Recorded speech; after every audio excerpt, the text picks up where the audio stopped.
All right. You guys were talking about the fun shenanigans you were having in San Francisco and at Mark Benioff's Dreamforce. Did you see Brian Johnson was at Benioff's CEO dinner? Oh, I didn't see him. Yeah. Matthew McConaughey was at our table at dinner. All right. David Sachs. All right. McConaughey's fabulous. He is funny. Did you see where I was sitting at that dinner? Yeah. Table 1. Right next to the king himself. The king himself, exactly. The king who? The king and I? Benioff is a king? Well, he's the king of San Francisco. At his party. Yeah. He's the king of San Francisco? Yeah. I mean, obviously he has to bend the knee to the king of kings, which is Trump, but I was sitting next to Benioff there. It got weird. It got a little weird. No, well, what happened was, did you see that SF Standards? Yeah, I don't even know how they can write a headline like this. So, well, it's a San Francisco Standard. Yeah, so Benioff interviewed me at Dreamforce, and somehow this was like headline worthy for SF Standard. And they said that Mark Benioff dodges political questions, then fawns over David Sachs on Dreamforce Day 1. That was just referring to the interview we did. So we trolled them by taking that photo. That's, it's a little weird. I thought the fireside chat you guys did was great. It was great, yeah. It was just an interview. It was really good, actually. He's a very good interviewer. Yeah, totally. But apparently to SF Standard, it's like some sort of transgression that I was even interviewed. They didn't get the memo that cancel culture is over. Yeah. They can't. I know, that's what it feels like, right? Like, where they're like trying to gin up some sort of brouhaha over the fact that I was speaking. Yeah, you can't talk to David Sachs. He's in the Trump administration. Not allowed to talk to him. He's I get about 100 people a week who say that. Literally the AI guy, and the AI CEO shouldn't talk to him. It's like, you know, like what the I'm an AI company. I should not talk to the government's AI person. Right. By the way, did you see that there was one other very important conference in town at the same time as Dreamforce? Okay. I discovered this on my X feed. Feel like a cold open about time. What, the Young Socialists, or was it the Republicans? It was called SlutCon. Oh, SlutCon? Yeah. Really? Oh, my Lord. Look at this website. Oh, this is the agenda. How to be good at sex with Aaliyah. Let's see. We cannot do this. Cut this out. This Women venting. Oh, Sachs, that one's for you. How to plan an orgy. What is this? Freeberg. Here. Freeberg's giving a talk. A Fluffer's Guide to Jobs by David Freeberg. Is that a panel or is it a fireside, Freeberg? Which one? Reinforcement learning. feedback. Small groups. Oh, you could re-underwrite your positions. I see that. Re-underwriting your sexual positions by here's Chamath's, the last one, the VIP room. Oh, VIP room. Yeah, that's Chamath. That's for sure, Chamath. Sachs, how did you hear about this? Don't tell us that you ran out of Benioff dinner and went over to the East Bay. Sachs, are you on the mailing list? No, Did they invite you to speak? My X feed just, it's the new AI algorithm is just trying to find things you might be interested in. Sachs also keynoting this. My X feed showed me SlutCon. So I clicked on it, and now it's been nothing but SlutCon for a couple of days. Let your winners ride. Rain Man David Sachs. And instead, we open source it to the fans, and they've just gone crazy with it. Love you, Besties. Queen of Quinoa. Chamath, what did you think about walking around San Francisco? So we went on a walk around downtown San Francisco. You had a walk and talk? Well, we were trying to find a place to get a drink in between the Benioff dinner and Sachs's talk. We ended up at the W Hotel, but I was worried for Chamath because it was his first time on the streets of San Francisco, walking around with his own two legs. How was it, Chamath? Did you throw out those shoes? The lower piano shoes? I burned them. The soles, I'm sure, were sullied beyond repair. Them. Those are one use for Chamath. Those are single use lower pianos. Once I got in the car, I gave Eugene my shoes and I said, burn these. Eugene, I never want to see these ever again. They've touched the pavement of San Francisco, and all I said was, yuck. Why don't you just have your domestic staff carry you on their shoulders? I don't understand. Why did you let your feet hit the ground? It makes no sense. So Benioff pulls off this awesome convention, this conference, and then Trump does this press conference yesterday saying he's going to send troops into San Francisco. Did you guys see this? Yeah. Well, yeah, but the Benioff thing happened first, right? So Benioff made news because he said send in the National Guard to clean up San Francisco. But I talked to him about it and got a little bit of context.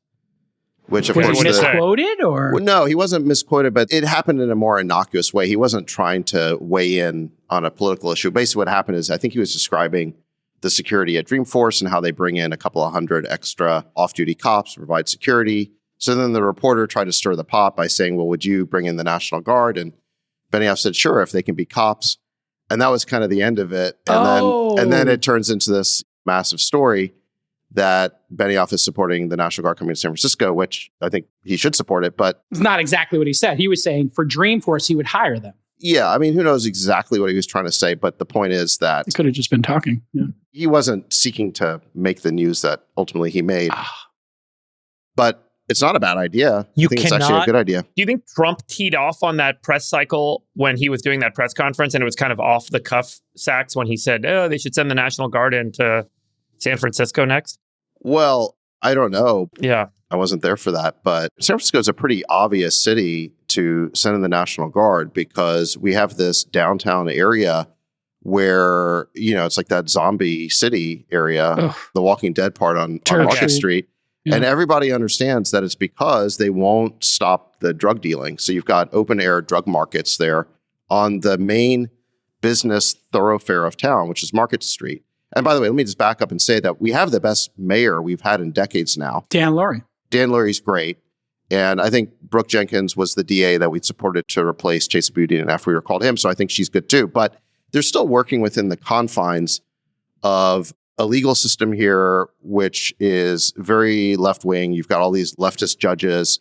And I think they're somewhat constrained or hamstrung in terms of what they can do. Again, the evidence of that is that you've got hundreds of these drug dealers who are just operating with impunity in downtown. And you've got this sort of zombie city of people who are so sick with drug addiction that they're pretty much living on the street. So I think it would be a relatively easy thing to clean up if they send in the National Guard. I would argue that they're because I've been working in San Francisco and I think it's gotten a lot better this year. Mm-hmm. So I looked up after all this Benioff brouhaha and the National Guard thing that Trump said yesterday. And so the city's publication shows crime down 30% citywide and down 40% downtown. Homicides on a 70-year low this year. There are record lows of the number of tents left on the street. They've cleaned up all the tents. And I've seen this because I drive to my place in the city and they're all gone. And for the first time in 7 years, they've actually got a net gain in total police officers on the force. And now they've got convention bookings up 50%, with hotel bookings up 60% because of it. And so here's what DA Jenkins put out. She said felony convictions in cases this year, narcotics, 88% of cases have resulted in convictions.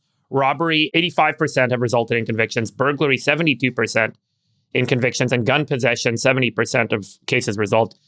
And all the car break-ins are down to a 25-year low. And so I've noticed it acutely in my experience in the city.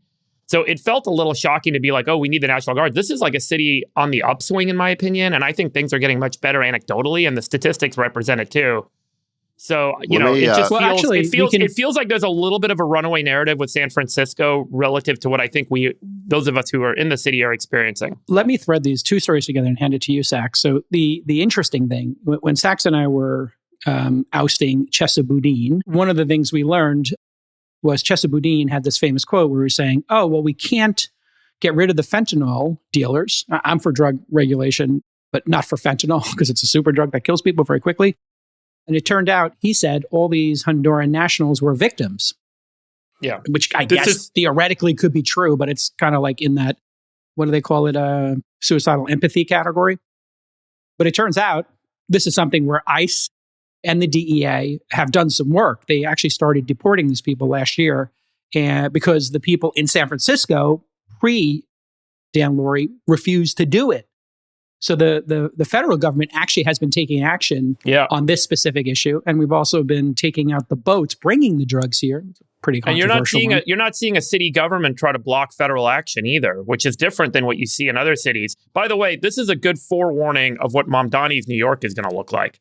When Mamdani's New York kind of takes off, imagine what's going to come into the city, because there's now going to be permissive culture and kind of permissive society to do this sort of stuff. Yeah. So, I mean, this is where we'll get strong alignment and agreement, like deporting Honduran fentanyl dealers. Like, what's taking so long? I would ask the administration to take a beat on the San Francisco thing, because this city's like making major improvements, and I feel very good about the direction. It's not like other cities that are on the downswing. And also, I think AI companies are setting up in San Francisco.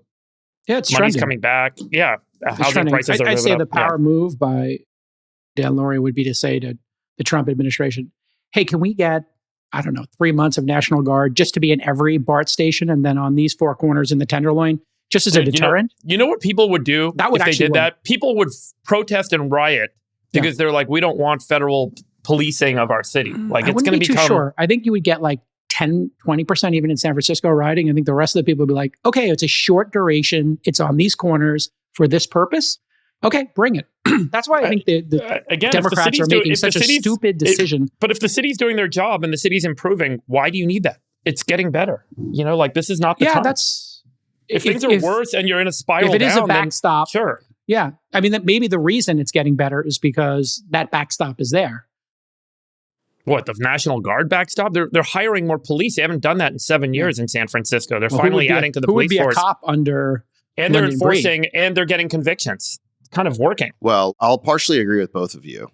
So I agree with Freeberg that we have the best mayor we've had in decades with Daniel Lurie. And I think he is making progress, and the city is bouncing back. I think we probably had the lowest low during COVID. And so a lot of that is just finally the bounce back. And then we got the AI boom, which is creating a lot of wealth, and it's bringing a lot of people back to the city. And it's starting to absorb all the vacancy we have. So in any event, all those are good things. Nonetheless, we still have this problem of this blighted area of Main Street where, of all people, Gavin Newsom proved that we could clean it up. Remember when President Xi came to town from China for that summit? And all of a sudden, magically, that whole area was cleaned up in 48 hours. And, you know, all the drug addicts and all the drug dealers basically disappeared. I don't know where they sent them to. So it shows that there is a way to clean this up virtually overnight. And I think that somehow the mayor and the DA are constrained in what they can do. So you could have a targeted operation here by the federal authorities to go in and clean that up. And I think that'd be a good thing. What do you think would happen in the city if they did that with respect to the population? Are they going to welcome or not welcome federal policing of their streets? Well, again, I don't think we should be held hostage by lawbreakers who basically threaten violent protests and chaos in response to law enforcement authorities doing their job. I don't think we should be blackmailed by that or threatened by that or held hostage by that. But they're getting convictions. They're making arrests. Great. I think that's awesome. I'm applauding their efforts, and I'm not criticizing them. What I'm saying is we still have this intractable problem of this area of downtown where, like Jake Hall said, there's a network of drug dealers. Just to build on your point, Jake Hall, about the Hondurans, there's actually an article in the San Francisco Chronicle talking about this, where the majority of the drug trade in San Francisco comes from a single town in South America. Yeah. And so, it's like, why couldn't you just round up this whole network in a very targeted operation and deport them?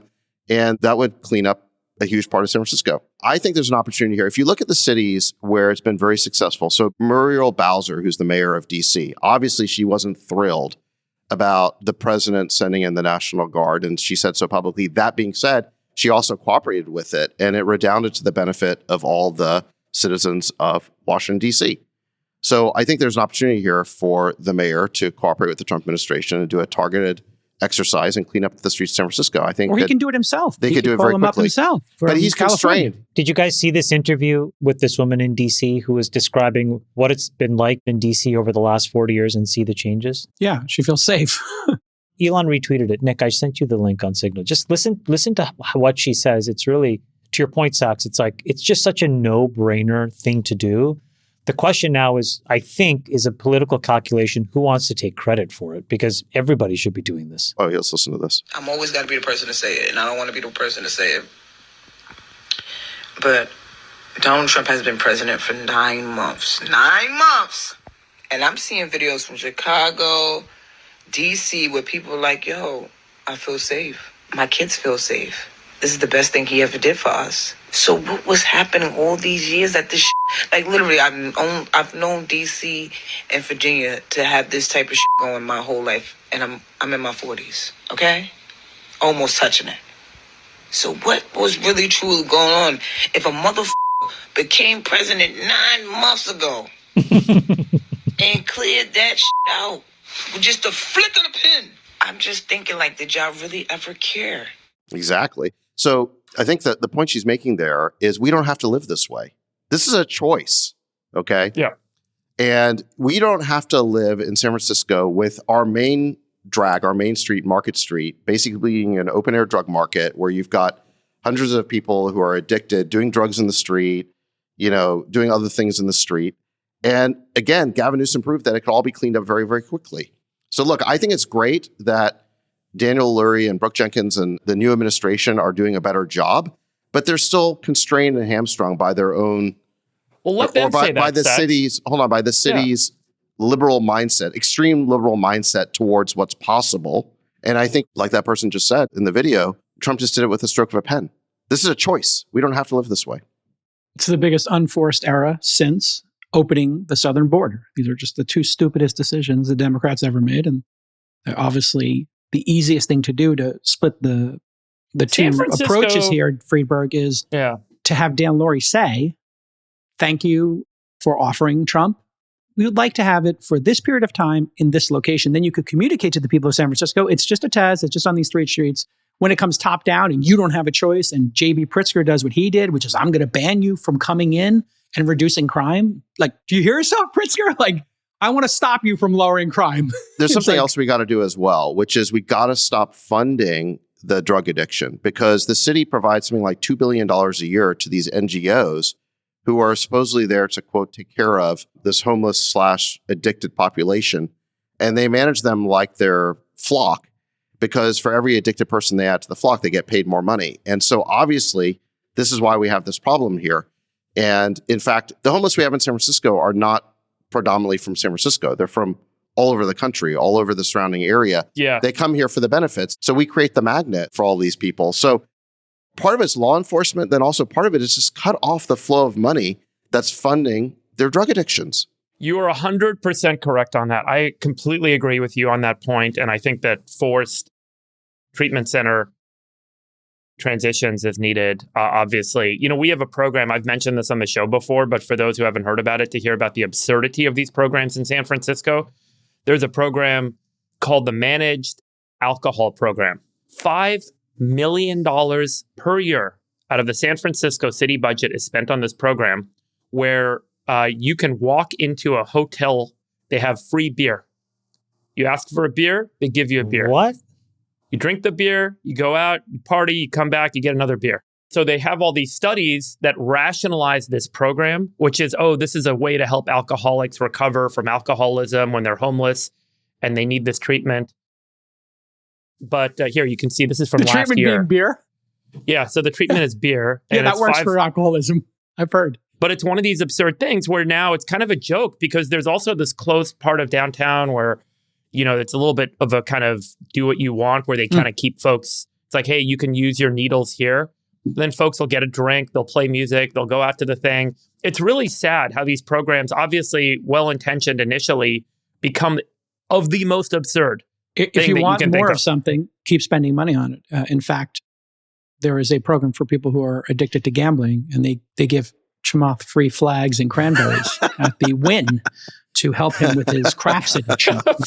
That one landed. Yeah, it's amazing. If you if I keep going, one's going to land. You send a private jet and extend a massive credit line. It's amazing how many gambling addicts you'll attract to your casino.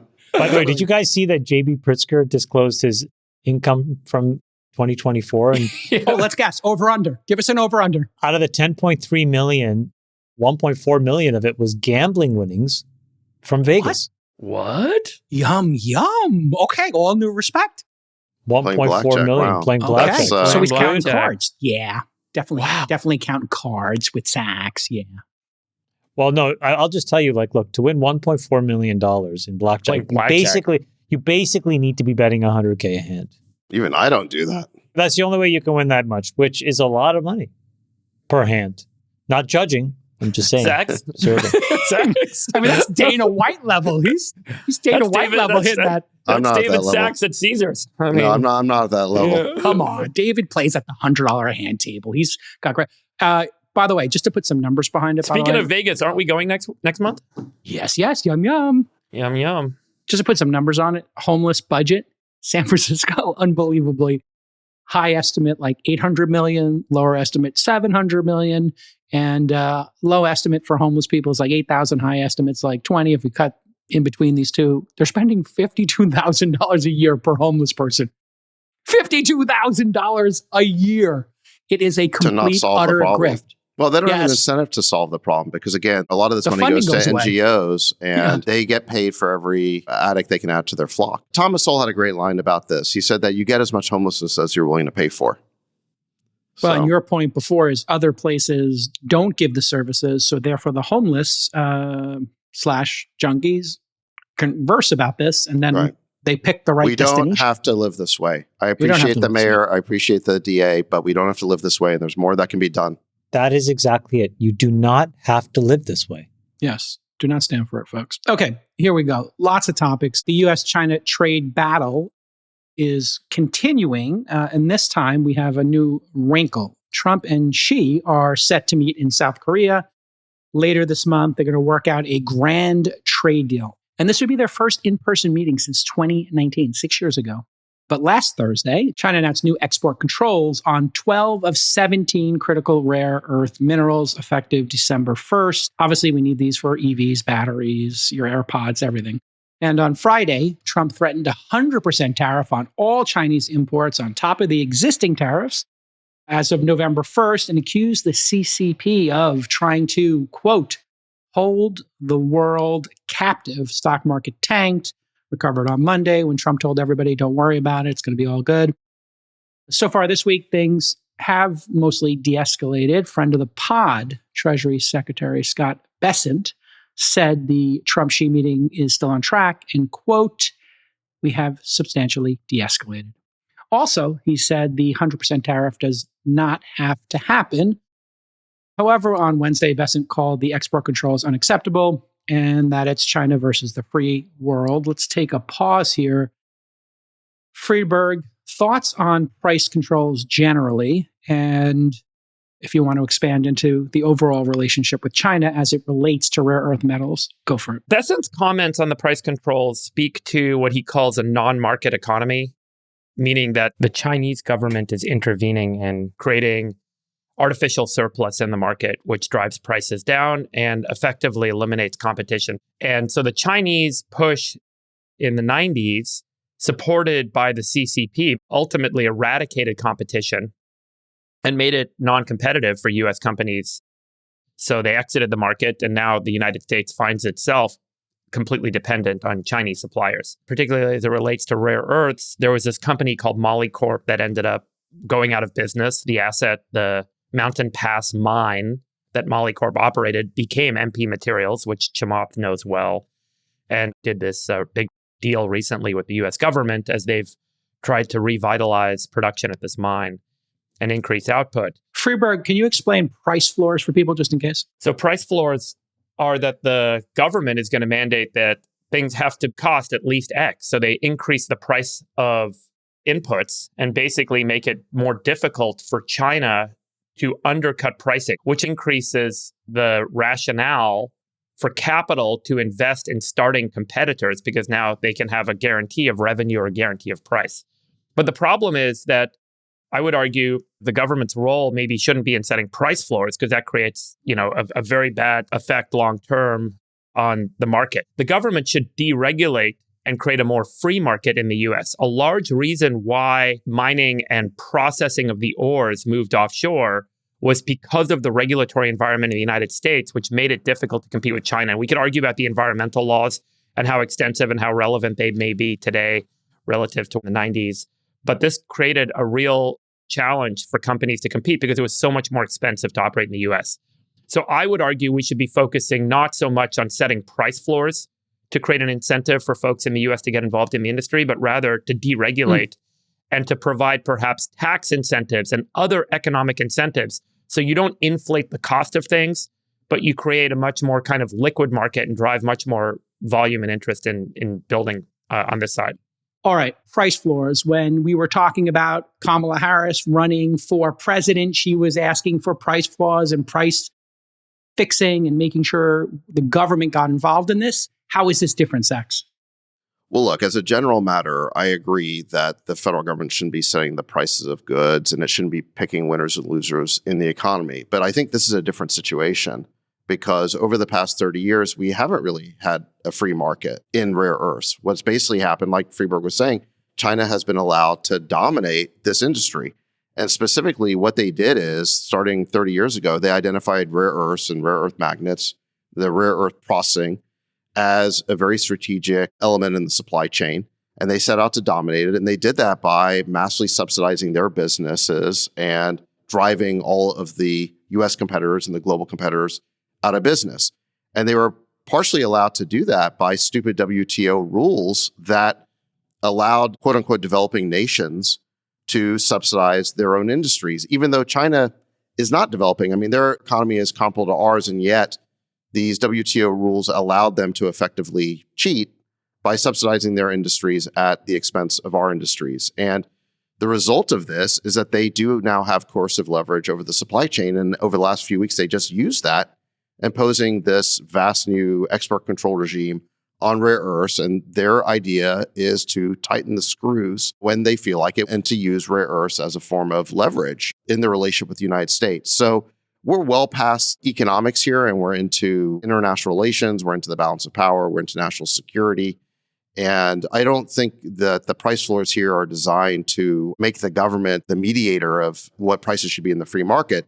They're designed to create enough certainty for US investors that they can reinvest in rare earths and reshore the processing and the casting of rare earth magnets. And I just don't see another way to be able to create the incentives for investors, because they know that if they invest a lot of money in rare earth processing, that all China has to do is slash the prices and drive them out of business. And China continually uses that tactic. So I think you have to address that if you want to alleviate the American dependency on this critical resource, which China currently has control over. This started in 2007 or 8 with Hu Jintao. And what he basically said is we're going to create 6 or 7 national champions. And he wanted to create them in the critical areas that they needed to dominate over the next 20 years. And one of those was rare earths. Another one was batteries and EVs. And yet another one was around the active principal ingredients, or APIs, that are the core inputs for pharmaceuticals. So what do they do? And when Xi came into power, Xi Jinping continued that Hu Jintao strategy. What did they do? It's exactly what Sachs said, which is they have this very aggressive form of mercantilism. How do they affect that? They are willing, through provincial balance sheets, through federal balance sheets, through loan guarantees, through organizations that are quasi-public-private partnerships, they step into markets and they can effectively change the spot price on demand. Now, why is that problematic?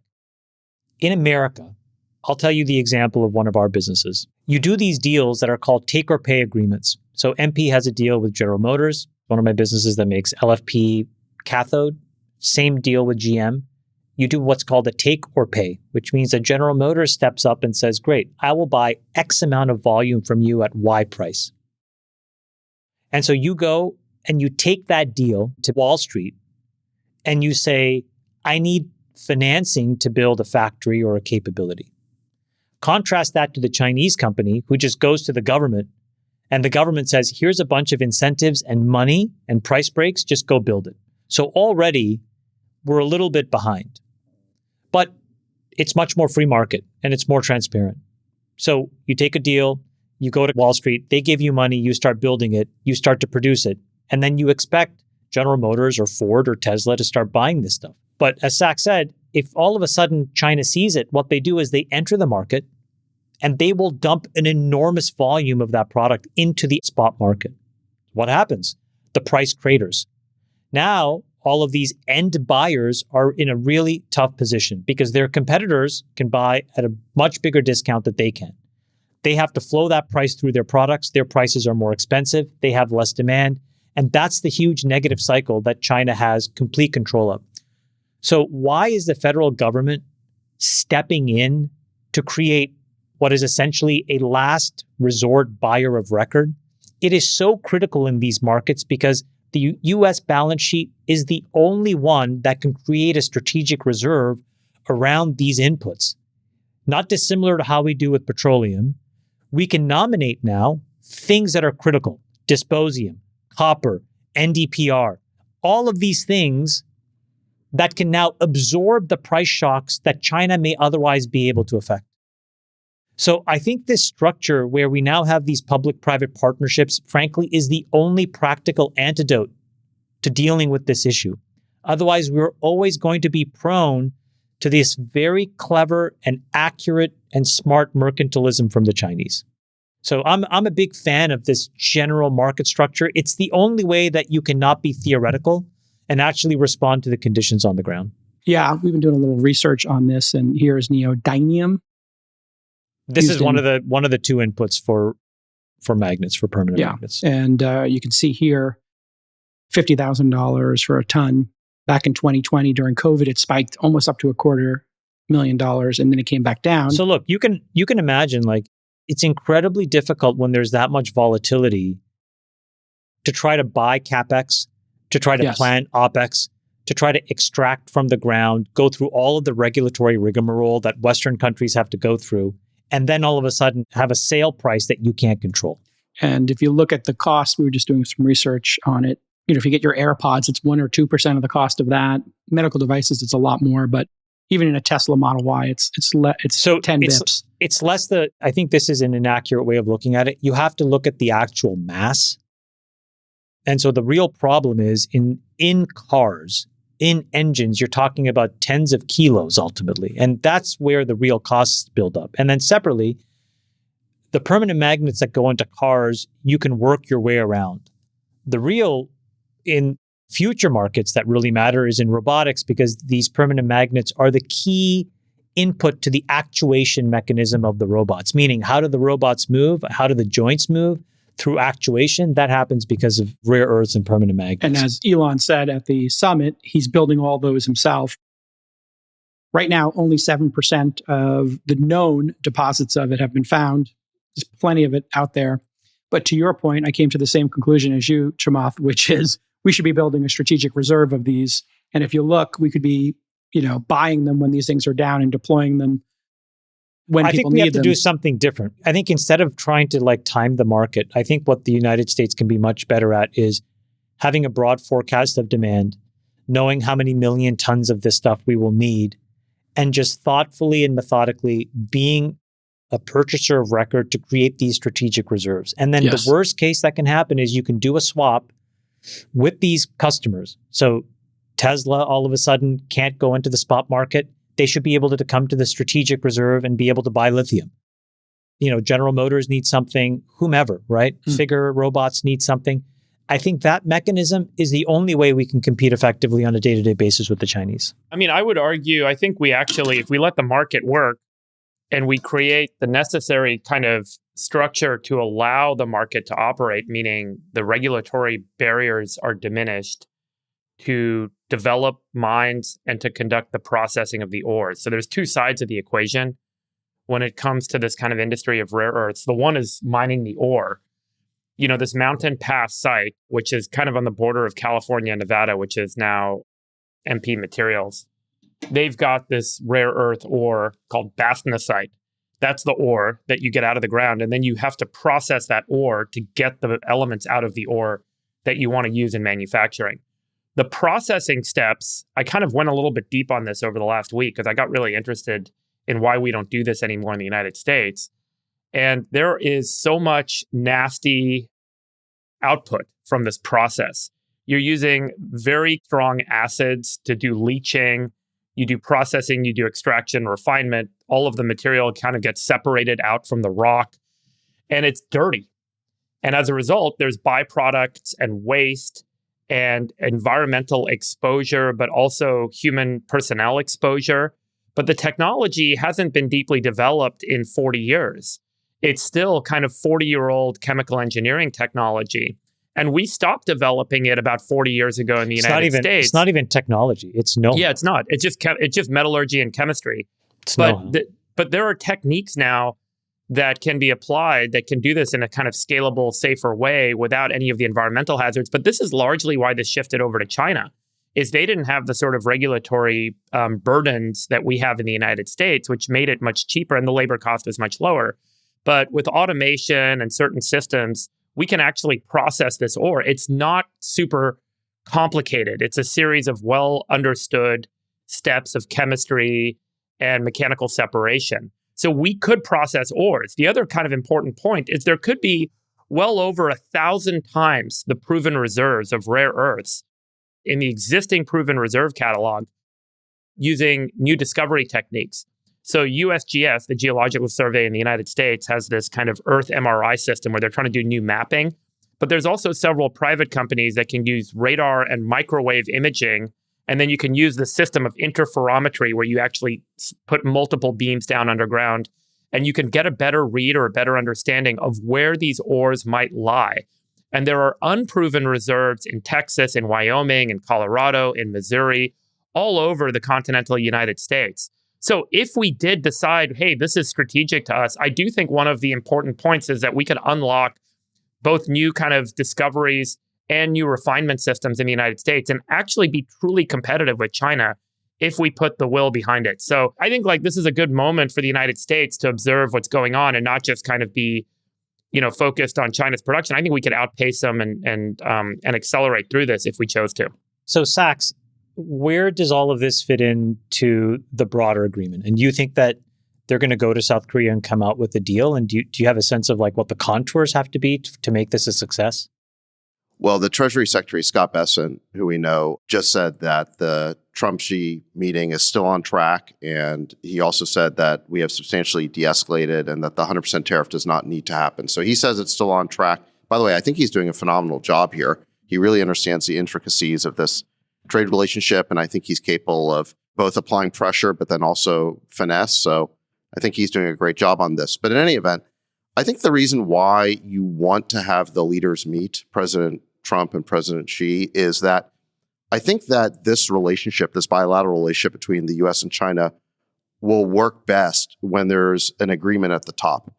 And what I mean by that is that when you just let the various bureaucracies deal with each other, you're more likely to have misunderstandings or food fights. So let me give you an example. Over the past few weeks, obviously you've had this Chinese Ministry of Commerce pass these export controls on the rare earths, which created the possibility of greatly limiting the access of not just American companies, but companies all over the world to Chinese rare earths. They've sort of backed away from that. Separately, in the US, you had movements by our government to greatly expand the export control list. And basically, there was an interim final rule that was issued by the Commerce Department on September 29th that said that if a Chinese company is on the export control list, that restriction should also apply to any of its affiliates or subsidiaries that are more than 50% owned by that company, which is kind of obvious, right? You don't want a Chinese company like Huawei to circumvent the entity list by simply setting up a shell organization. So I think it was a perfectly reasonable rule to issue,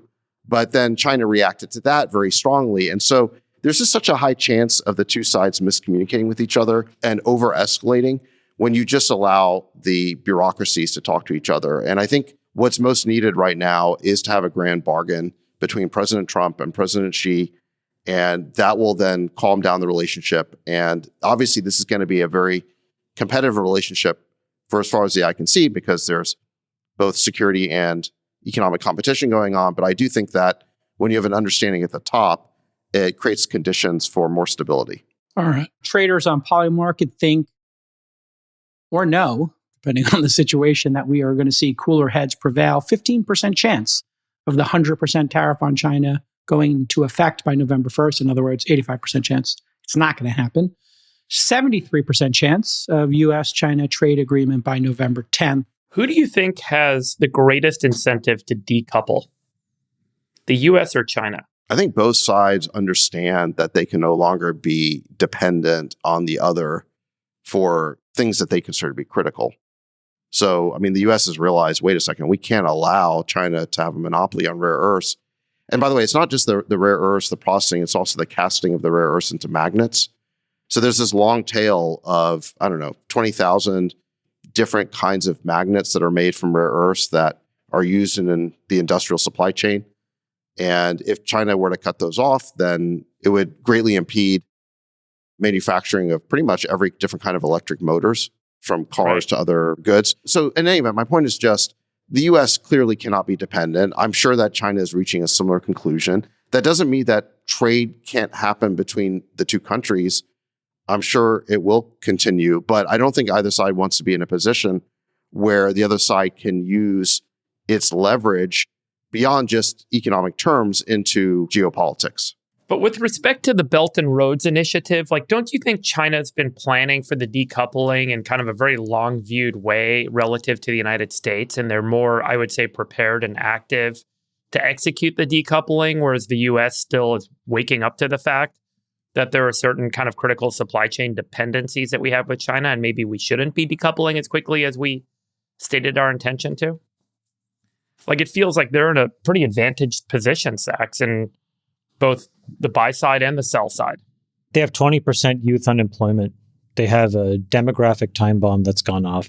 They have a pretty moribund real estate market. They have very little to none foreign direct investment. So I don't agree with you. Okay. Well, I would just say that I think what China has been doing... Meaning they're just as challenged as we are. They have different challenges. Yeah, no, it's good. It's a good point. Yeah. I would just say that I think that China is a rising great power. I think that over the last decade, their economy grew to the point where it's roughly the size of the U.S.'s economy, certainly on a PPP basis. It might even be bigger. Right. But on an international currency basis, it's still smaller. But anyway, the point being that as China has risen as a great power, it's sought to create its own international institutions.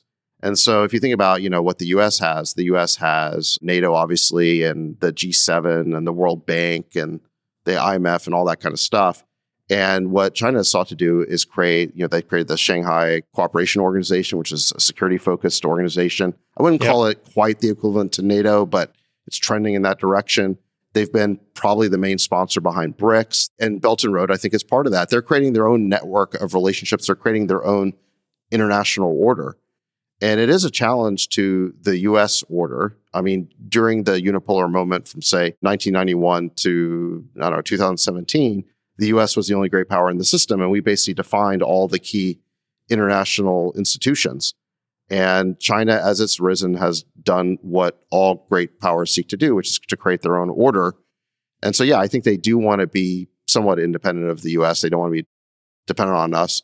And I think we're realizing that we have to act the same way. And the shame of it is that when we were running all the key institutions during the unipolar moment, like the WTO, we engaged in so many foolish policies that allowed China to dominate rare earths. I mean, we should never have let that happen.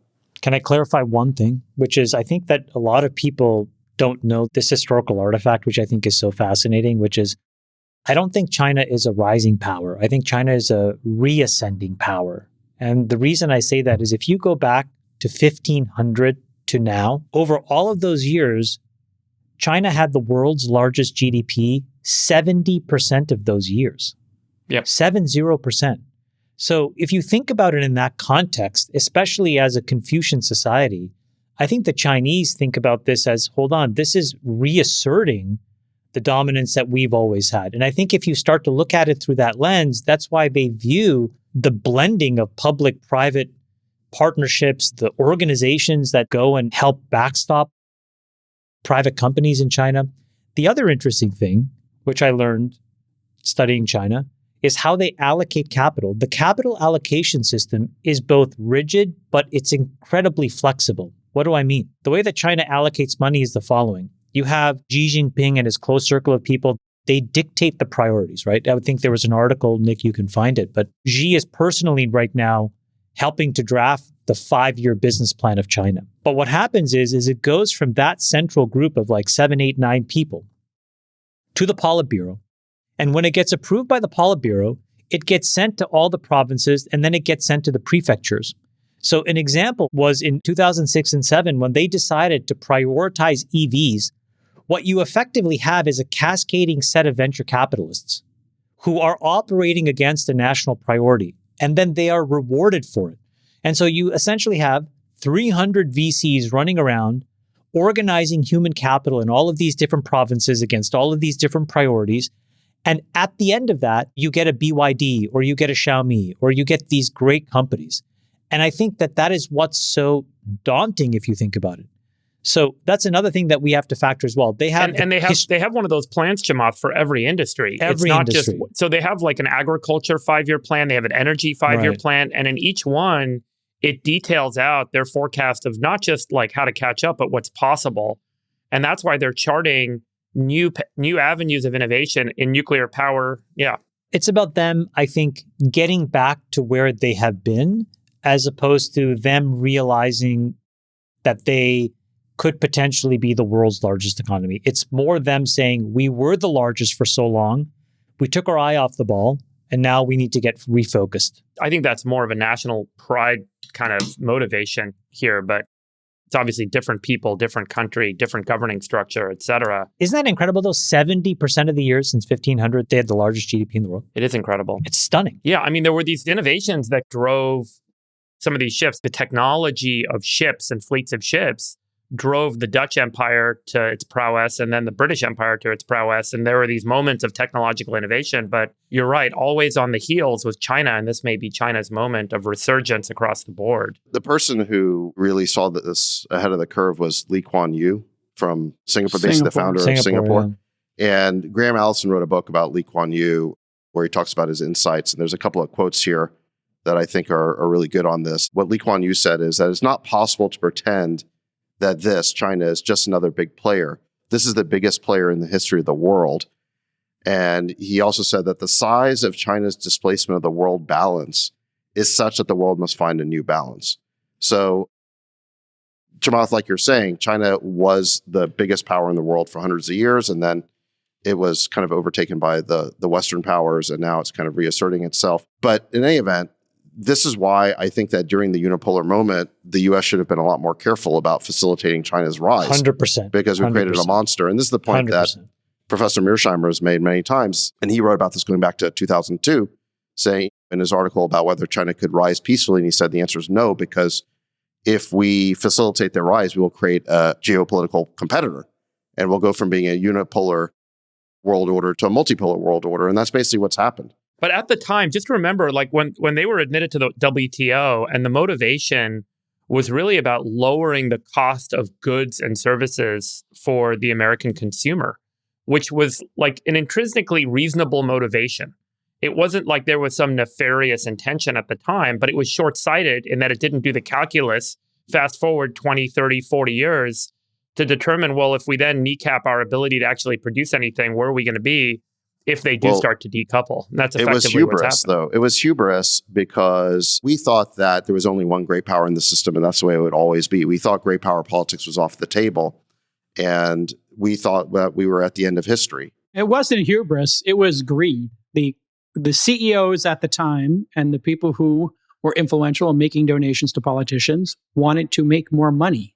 That's why they did it. They didn't do it with anything other than a profit motivation, which is greed. Part of American mindset at the time was that we had a monopoly on knowledge work, right? And this was, I think, very key. This speaks to the hubris of the decision making, was that this knowledge work is where you create a separation of labor from intellect, and that there was this idea that America would move into a services economy fully and not have to be in a labor economy, and the labor economy could be outsourced. Ultimately, that didn't yield true. The internet kind of created a rival to knowledge work, or a diffusion of knowledge and diffusion of knowledge capacity to societies around the world, which really did create a different structure than we anticipated at the time. I think that's looking in the rearview mirror, Freeberg. I think the CEOs at that time were like, how do we increase the profit margin on an iPhone, on a PC, on any product being created? And the way to do that is find the lowest labor source possible. And that was China. They just did it out of just pure capitalism. So that was part of it. But there was another factor here as well, which I do think the ideology was really powerful. And remember, in the 1990s, the leading philosopher or international relations theorist, the most celebrated book was The End of History by Francis Fukuyama. And what he basically said is that we're at the end of history because liberal democracy has won, and it's only a matter of time before the whole world becomes liberal democracies. You're right. And the theory about China was that if they got rich, they would become more like us. That people would rise up and demand a liberal democratic government as they became rich. And so we then justified, and there probably was an element of greed to this as well, we then justified helping China rise on the grounds that somehow this wealth would turn them into a democracy. And in fact, all that it did was make them richer and more powerful. It didn't change their government. It just turned them into a huge geopolitical competitor to the US. The author who actually predicted this, there's Mearsheimer who predicted in the early 2000s. Also, Samuel Huntington wrote a book called The Clash of Civilizations in the mid-90s that was sort of the opposite of end of history was celebrated. Clash of Civilizations was sort of reviled. But what Huntington said is that what these other civilizations want around the world is not westernization, they want modernization. And as they modernize and become richer, they're not going to basically westernize. They're going to become competitors to the Western order.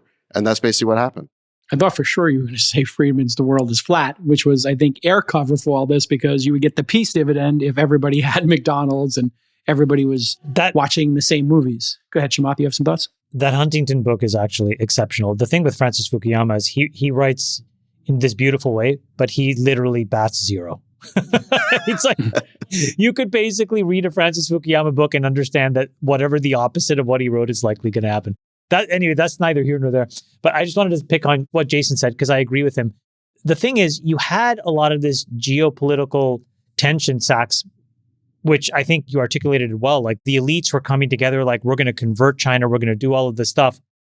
And I think that was a trend. But then what hyper accelerated it, in my opinion, was something that was very tactical, which J. Cal mentioned, which is the compensation plans of most of the executives and CEOs of these public corporations started to get very tuned to gameable metrics like EPS in and around that same time. And so Jason's right, the direct financial incentives to basically think about this as a monocultural global world where you can just export things to every nook and cranny of the world to optimize for the flow of profits back to you.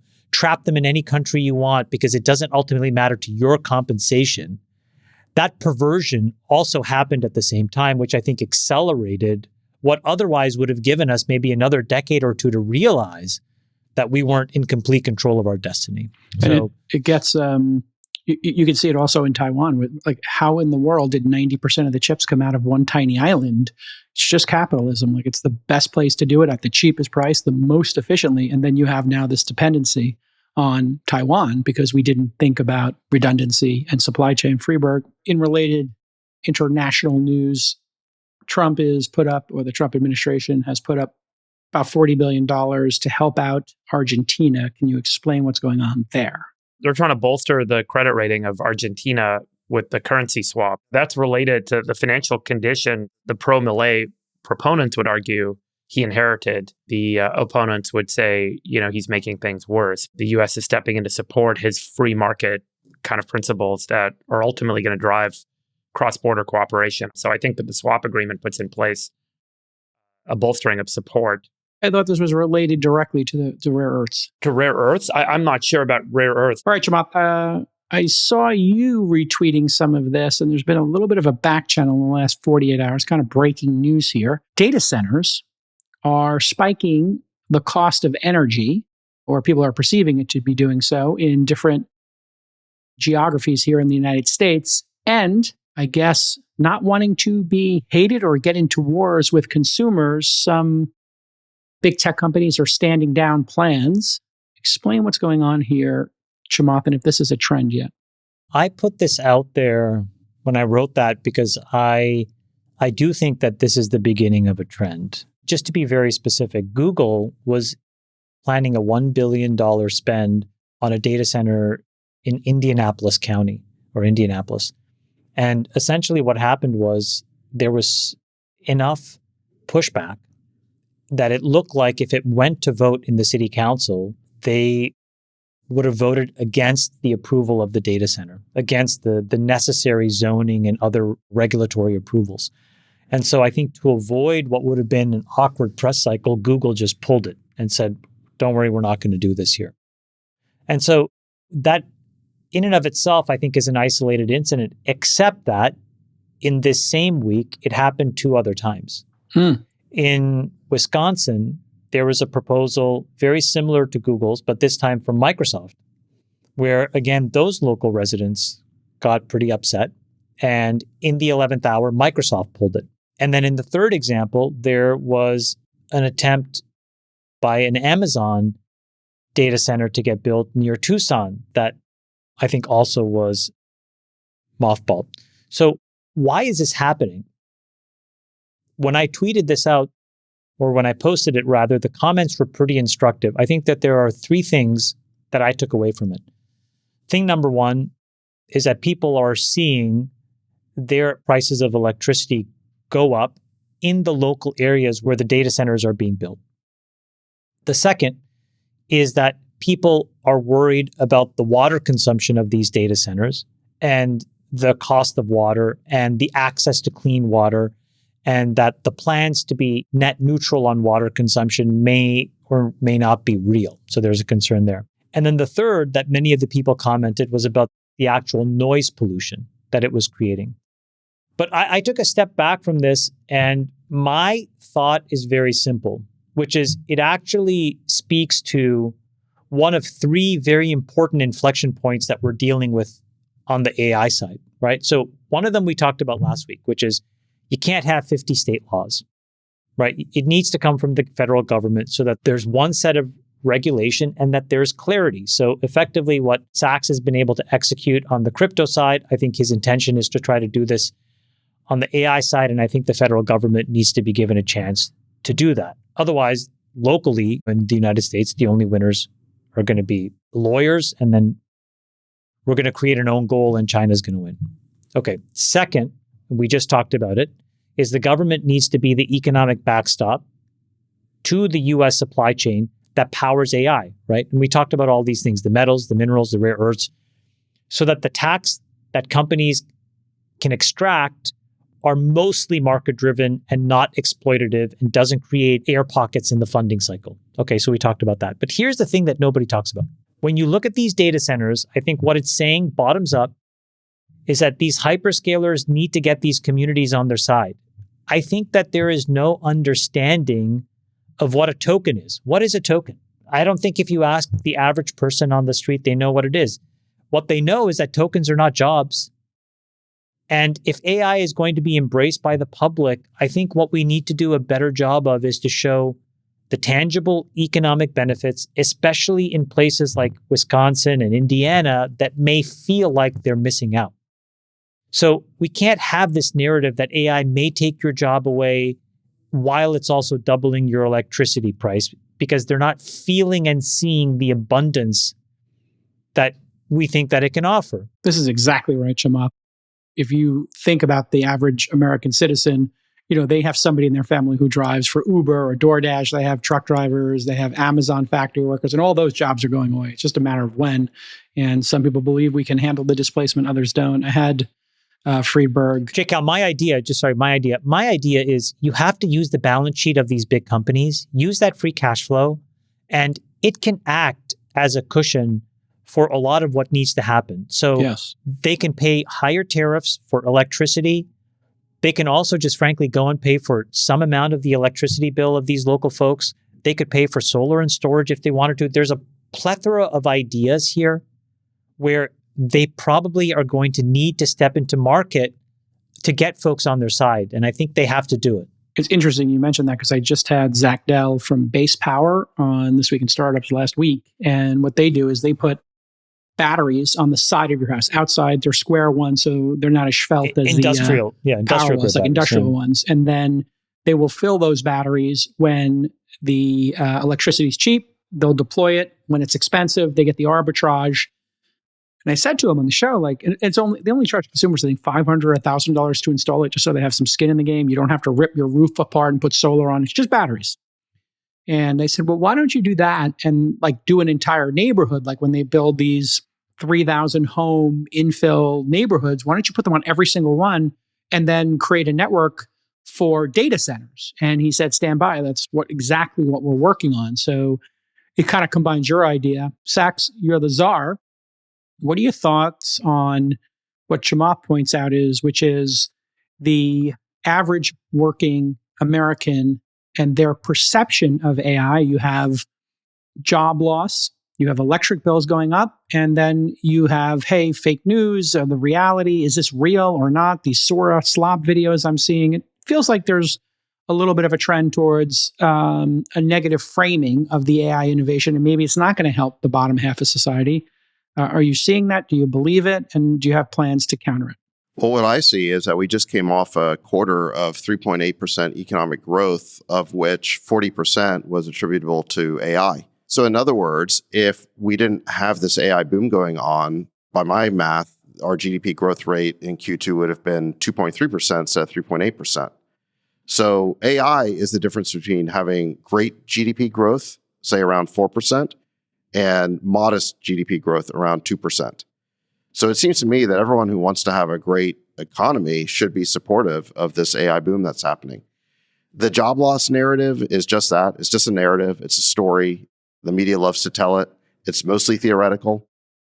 It's mostly anecdotal. You can point to a few jobs here and there, but there's no evidence of widespread job loss. This is just something that people are prognosticating about the future. And in every previous technological revolution that we've had, yes, the jobs have shifted, but they've shifted from more rote jobs to more sophisticated jobs that create a higher standard of living for everybody. The best example being that in the year 1900, 50% of the US economy was involved in agriculture. In other words, one out of every two people were farmers. By the year 2000, that number dropped to 2%. The difference, the 48% did not become unemployed. They went off and did other things.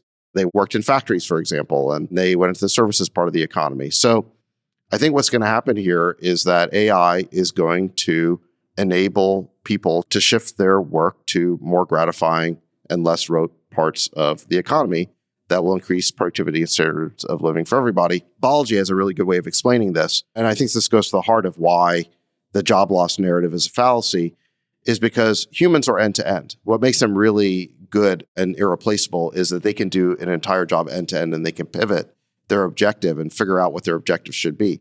AI is not like that. It has to be told what to do. It has to be prompted. And then when it gives you a result, that result has to be validated to make sure it's not hallucinating. And then frequently you don't really get the result you're looking for. So you have to iterate and you have to reprompt and you go through this loop where you do it over and over again until you get something that's valuable. So in other words, humans do the things at the end. They do the prompting and validation. AI does the stuff in the middle. So as biology says, humans are end-to-end, AI is middle to middle. This is why fundamentally, I think that AI and humans will be very synergistic. AI will not be a replacement for humans. They're going to do the stuff in the middle that humans don't like to do.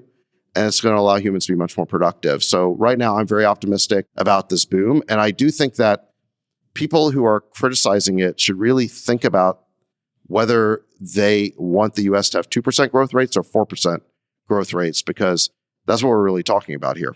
Freeberg, CEO of Uber and Tesla, believe the opposite. They think these driver jobs are gone pretty quickly. The data showing there's a bit of a serious problem right now with young people getting jobs specifically because of AI. And obviously GDP is not wages. The people we're talking about who are affected by these job losses don't own equities. The top 55% of the country own equities. So what do you think about this narrative? Do you think it's a false narrative, a true narrative, somewhere in between?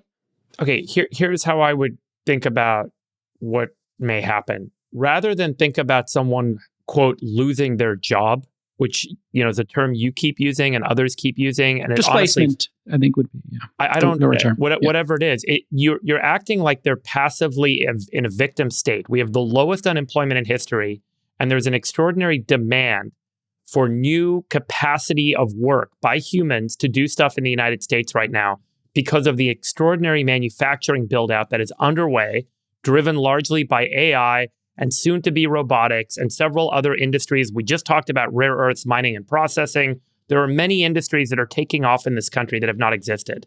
And there is a demand for labor. And when there's a demand for labor and there's a shortage of people to do the work, the employer typically says, let's go recruit, let's go spend, let's go train. And when you have an innovation cycle like is underway right now, the hiring for the new jobs happens before the loss of the old jobs happens. So you have to have someone that builds all the Model Ts before people stop becoming horse buggy drivers. So who's going to do all the Model T building? They're going to get paid. They're going to get offered money to go do those jobs. So what typically happens in these cycles is that there's a recruitment exercise, a recruiting cycle that happens up front. And so rather than say all these drivers are going to lose their jobs, another way to frame it is that all of these drivers are going to be offered new, higher paying jobs before there's lower demand for driving. And they're going to say, I can go make twice as much money per hour by going over to take this new job. And then they're going to say, I'd rather do that than drive. I'm getting paid twice as much and I get to work on more interesting stuff. I like that. That's how this is likely going to go. That is the more positive view on how what you're calling job displacement actually plays out in the US economy in the decade ahead. A recruiting cycle precedes the elimination of old jobs that aren't needed anymore. That recruiting cycle is a net positive for people. They say, wow, that is an amazing improvement in my income, an improvement in my lifestyle. I get to work on more interesting things. My life is better because of it. And then years later, the demand for those old jobs starts to die down. But at that point, everyone's been recruited away anyway. So Freeberg, you mentioned the Model T putting all the horse and buggies out of business. And if we had today's media environment around back in the days of Henry Ford, that's exactly what they would have been bemoaning, is that all the horse and buggy guys are going to be put out of business. And part of the reason why that would have been a very bad take is because it's easy to see the people who are being displaced in the short term, like maybe the Uber drivers or something like that. But it's hard to see all the new industries and all the new businesses and all the new jobs that don't even exist yet that are going to be created. So for example, what were the downstream effects of the Model T? Well, first of all, it created this new kind of industrial assembly line, which applied not just to cars, but to all sorts of goods. I mean, Henry Ford pioneered that. And that had huge ramifications for the US becoming the industrial power that it ultimately became, which led it to winning World War II. Then just in terms of the car, you had things like the build out of the interstate highway system. The tire industry. Yeah, but just you think about the highways, that led to Holiday Inn and hotels and motels and drive-through windows and McDonald's and car culture.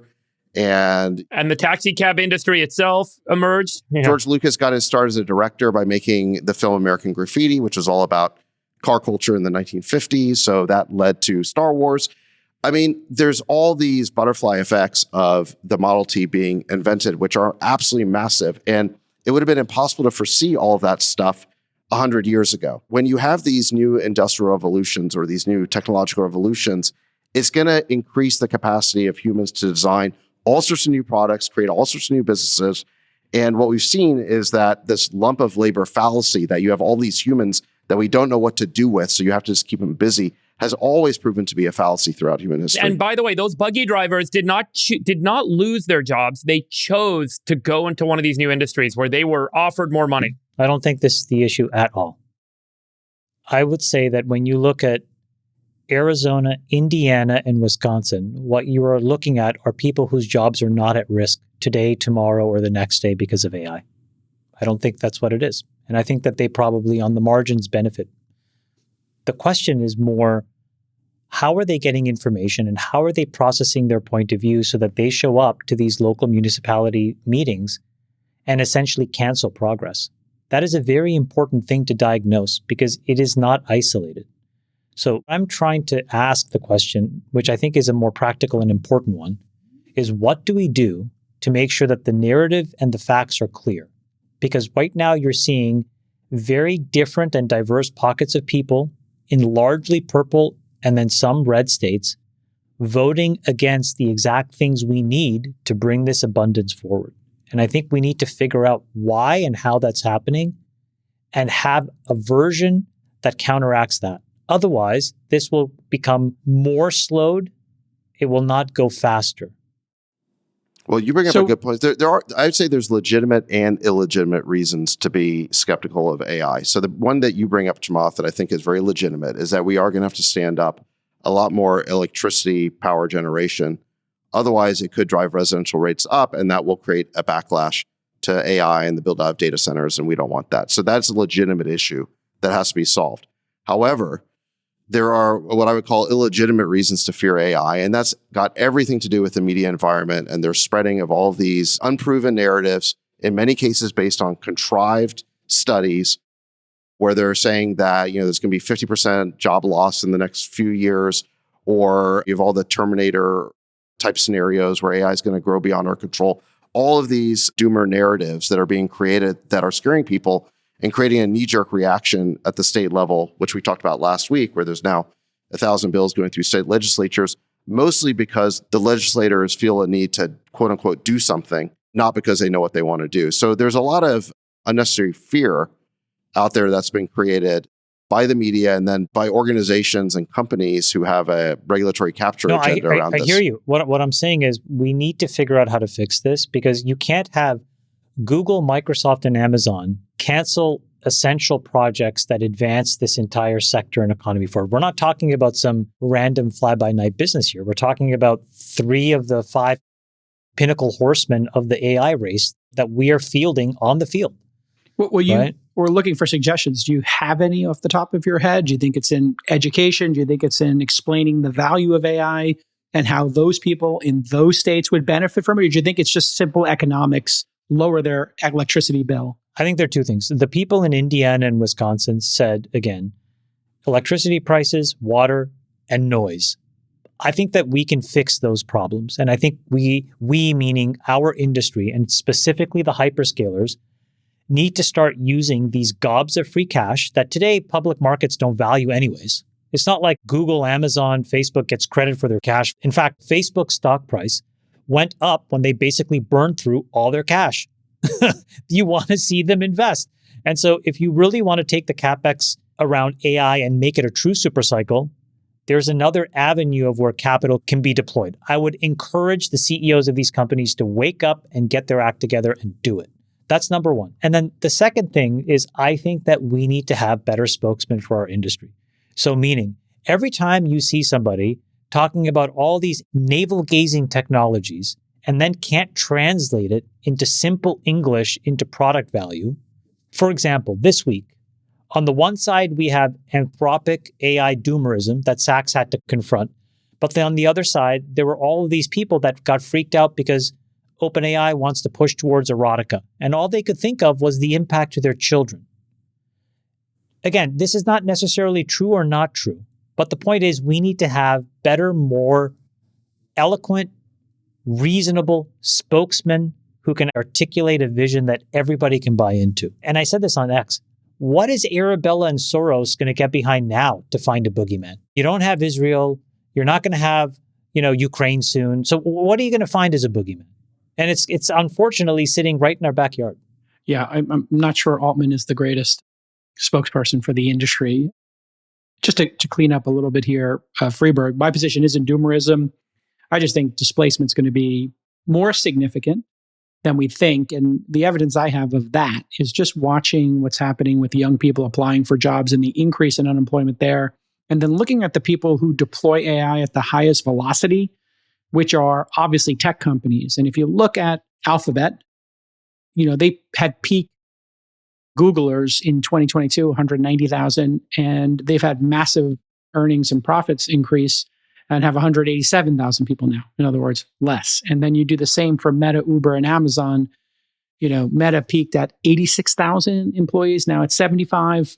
Uber at 33, now at 31. And Amazon, where you would think you'd have a lot of growth here, they peaked at 1.6 and now they're down at 1.55. So these companies are not hiring. The gains they're talking about publicly in the deployment of AI are significant, and they all have aggressive plans to use automation, specifically in robots and self-driving and obviously knowledge work, to reduce headcount, increase profits. And I think that's going to become the narrative that's going to be very challenging for our industry, because if you look at our own companies, they're saying, wait a second, your companies aren't growing and my kid got a computer science degree. If you look at the unemployment level of people graduating with computer science degrees who are developers, it's increasing. Unemployment amongst developers is increasing, and that's just really notable. So I wouldn't say I'm a doomerist, but I am concerned that the new jobs might not show up as quickly as the old jobs, or the static team size trend continues, because we've had static team sizes for years now. Okay, this has been another amazing episode of the #1 podcast in the world, the All In Podcast. Tell your friends, write a review about how much you love the All In Podcast. We'll see you. This is episode 247. Thank you to our Sultan of Science. We missed you last week. To our Czar, have a great time this weekend at SlutCon. Be safe at SlutCon. SlutCon's already happened, to be clear. I'm not We going. missed it? Where's the after party? There's got to be a post-play party this weekend. Who knows? It's got to be an after party. And, of course, puts the dick in dictator. Your chairman dictator. He puts the dick in dictator. You put the slut in SlutCon. Sure. You put this bizarre, and he puts the anus in your anus. And calcanus? And he puts the anus I in don't think you want to calcanus. use that word. I don't think that's one you want to use. Oof, anus. All right, everyone. And Moose is doing great. Thanks I love for all of you. I love all you guys. Thank you. We'll let your winners ride. Rain Man David Sack. And instead, we open source it to the fans, and they've just gone crazy with it. Love you, Bestie. Queen of Quinoa.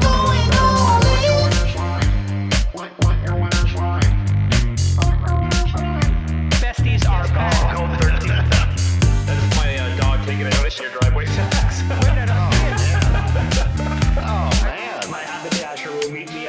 We should all just get a room and just have one big huge orgy because they're all just useless. It's like this sexual tension that they just need to release somehow. Wet your beak. Wet your beak. Your feet. That's gonna be. We need to get merch. Besties are I'm back. going all in.